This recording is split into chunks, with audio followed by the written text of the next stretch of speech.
こんにちは、ウォリです。今回は白パンのチョコのクリームパンを作りました。今年のバレンタインに旦那や長男くんに作ったのですが、ちょっとした事件が。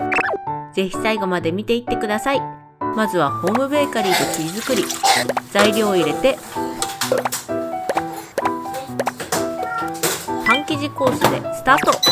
生地作りの間にチョコクリームを作ります。チョコレートを細かく刻みます。チョコは最後余熱でクリームに混ぜるので細かく切っておいてください。牛乳は沸騰直前まで火にかけます。鍋の側面がプツプツしてきたら OK です。卵黄をボウルに入れホイッパーで溶きほぐします。そこにグラニュー糖と薄力粉を加え馴染むまで混ぜます。ここに牛乳を入れながら混ぜます。ここでポイント。本来は鍋で火にかけながら牛乳を入れる作り方もあるんですが、失敗すると分離しやすいので、今回は先にボウルになじませてから作ります。最初に少し牛乳を入れてしっかり混ぜれば、その後は少し多めに入れても馴染んでいきます。鍋にこしながら戻して、弱めの中火で木べらで混ぜます。とろっとしてきたら OK。火を止めてチョコを入れて混ぜます。ムラなく混ざったら OK です。ボウルに移して冷蔵庫で冷やします。生地を10等分に分割していきます。1つ約 50g ぐらいにすると10等分できます。このチョコのクリームパン、冒頭で話したようにバレンタイン用に作りました。でも作ったのはバレンタインから1週間後です。というのもバレンタイン前から子どもたちが交互に風邪をひいてしまって、チョコ作りどころではなくて看病でヘロヘロだったんですが、パンを作る時間が一番のストレス発散なので、子どもたちが元気になってから自分時間もらって作りました。やったー！次に生地を丸めます。最近お家で作るパンのコツをショートで紹介しています。丸め方のポイントもまとめているので、よかったらそちらも見てみてくださいね。ここ難しいなというところがあればコメントで教えてください。私のわかる範囲で動画にしていけたらいいなと思っています。生地を休ませます。おやすみなさい。成形していきます。まずは生地を綿棒で丸く伸ばします。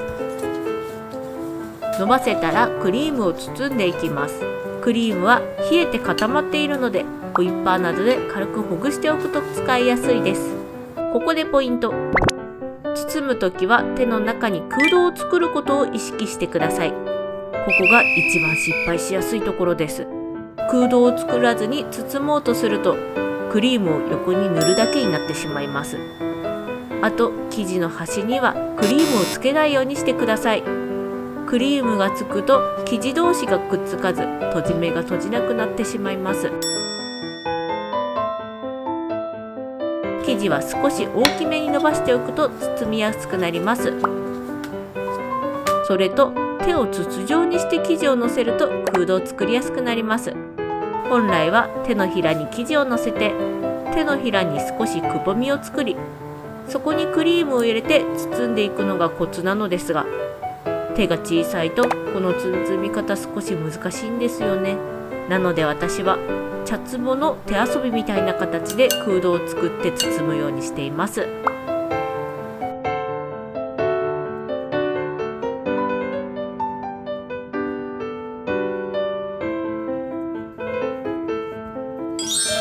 さらに生地を少し大きめに伸ばして、絞り袋でクリームを絞り、端の生地を少しずつ引っ張って閉じていく包み方もあります。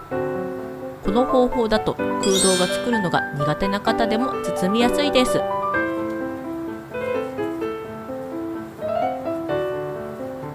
最後に少しだけクリームを包むのが難しいって感じたら、最初はあんこの方が硬くて包みやすいので包む練習におすすめです。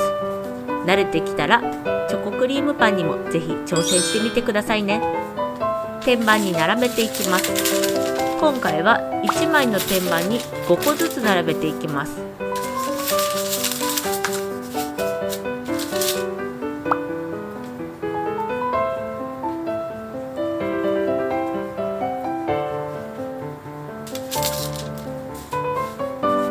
にアーモンドスライスをのせます。